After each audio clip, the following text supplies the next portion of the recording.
Hey guys, welcome back to my channel, Karen to Clean.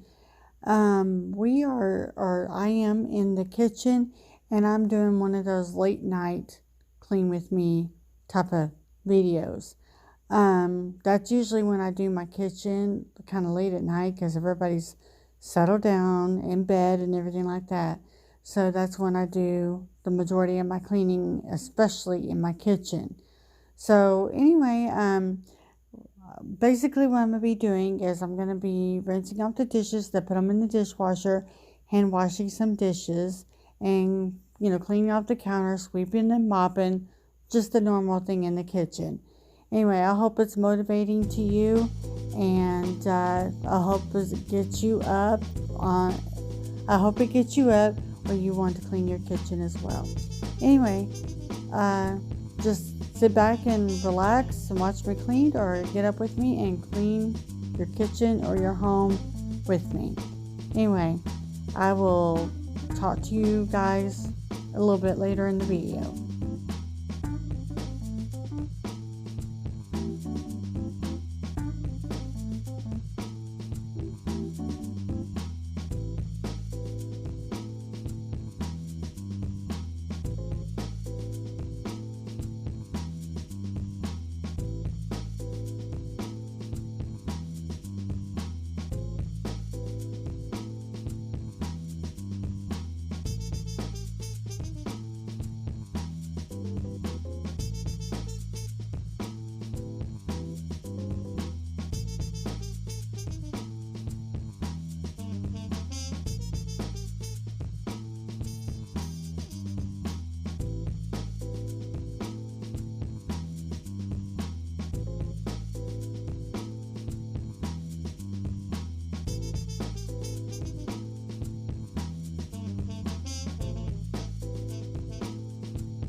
I just wanted to say thank you all for watching this video, and make sure you like, share, and subscribe. And please make sure you make leave a comment down in the comment section. I would like to get to know you all of you better, and that way I know that you are watching and listening, or at least watching. And yeah, I just wanted to kind of get to know you guys better. So if you can leave a comment, that would be great. And like I said, make sure you like, and definitely subscribe, because subscribing would definitely help my channel grow. So anyway, as you can see now, I am just kind of mopping the kitchen floor, and I will be giving you an overall look at what the kitchen looked like after I got it all cleaned up. But anyway, yeah, I think by the end of this time frame, I was starting to kind of get tired, so to speak. But anyway, yep, I'm showing you the overall look at the kitchen. Anyway, you guys have a nice evening. Bye, guys.